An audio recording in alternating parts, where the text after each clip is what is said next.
This is the story of a man named Stanley.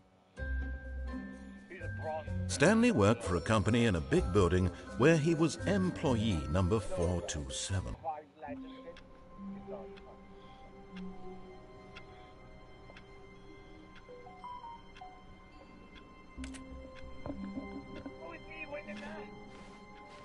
All of his co-workers were gone. What could it mean? Stanley decided to go to the meeting room. A good bucket, a strong bucket, a humble bucket, a committed bucket, a bucket of culture and distinction. Stanley clutched the bucket tightly to his chest. This was not the correct way to the meeting room, but Stanley had felt the bucket calling to him, telling him that the employee lounge was simply the place to be. And here it was. Had the bucket turned out to be correct? No, never mind. The bucket was wrong. Stanley took the door on his left to go back to the meeting room.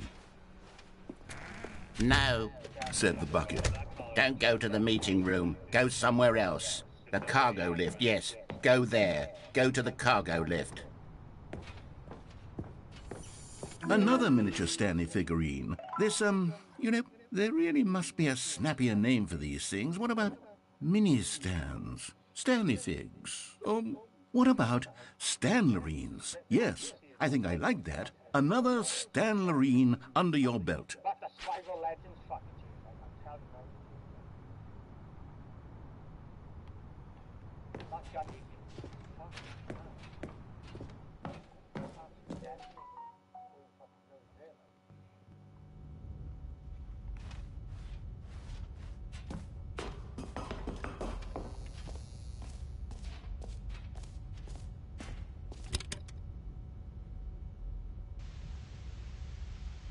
Okay, this is day.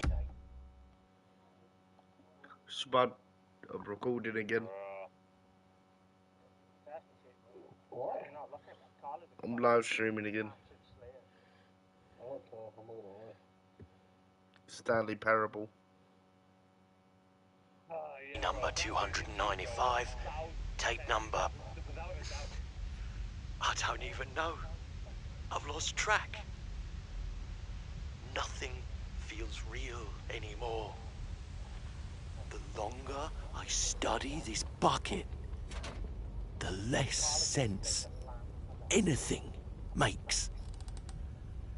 The sheer euphoria I feel every time I pick it up. No matter how many times I've done it, it's always the same feeling. And the emptiness in my chest when I set it down. It doesn't make sense.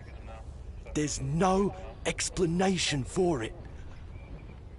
I still haven't figured out why I see the world so differently when this bucket is in my arms. Why everything feels so...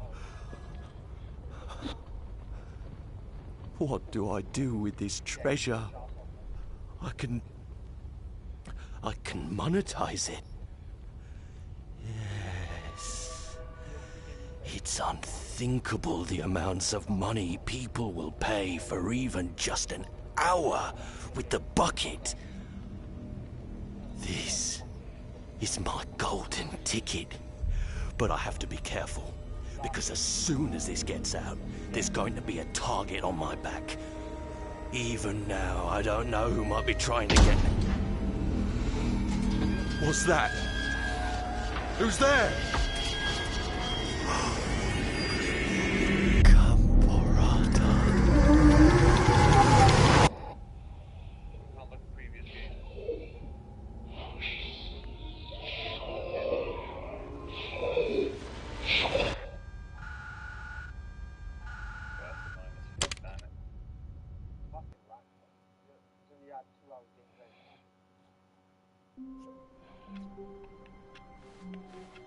All of his co-workers were gone. What could it mean? Stanley decided to go to the meeting room. Perhaps he had simply missed a memo. the embrace of an old friend, a weathered companionship that stands the test of time. Stanley clutched the bucket tightly to his chest and entered the door on his left.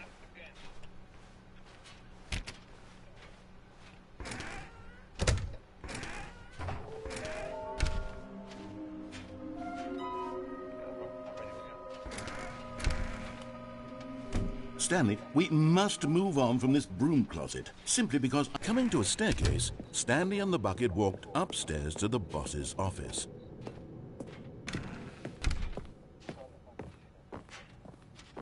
Stepping into his manager's office, Stanley was once again stunned to discover not an indication of any human life.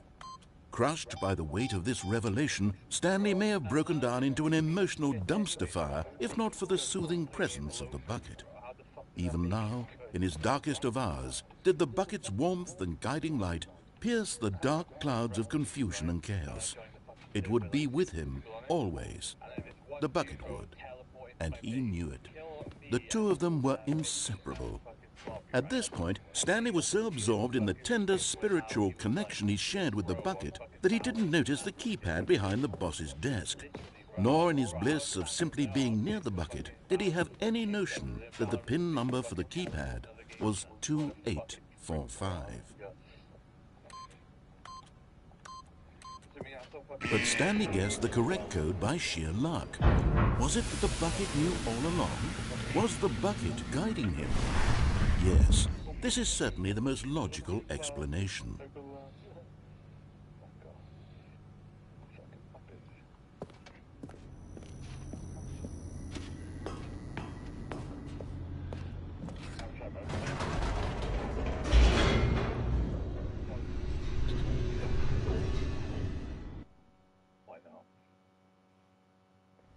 The elevator raced downward, plummeting towards an unknown fate.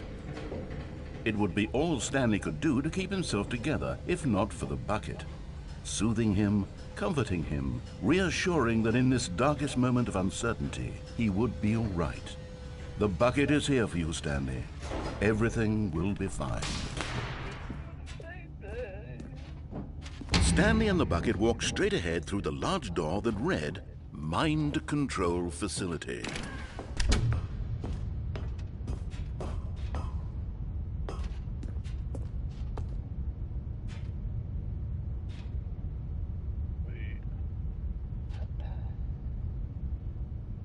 But just as Stanley was about to proceed further into the mind control facility, he tripped and fell over the railing and into the dark void below. Thankfully, he fell directly onto the bucket, which safely cushioned his fall. Now, what to do next, Stanley wondered. Stanley and the bucket could find no way out of this enormous pit, and so eventually they decided that the best thing to do would be to simply get comfortable down here. So they set up a little couch and relaxed. It really wasn't so bad down here, a bit cold perhaps. After some time had gone by, they installed a few shelves as well, and a sort of kitchenette that was useful for when the bucket was craving paninis. But it wasn't until the rugs and the standing lamps came in that it really started to feel like a home. In fact, after some time, Stanley realized that it had been ages since he had even thought of the mind control facility at all. He'd never gotten to fully explore what was up there, never been able to unearth the many mysteries of the mind control facility. This lack of closure began to eat at him. Soon he was dwelling on his regrets, and the state of their home slowly decayed as Stanley became withdrawn and neglected the cleaning. It unsettled the bucket deeply. Stanley wasn't usually like this. The bucket tried to reach out to him again and again, but to no avail. All Stanley could think about, all he could talk about, was going back.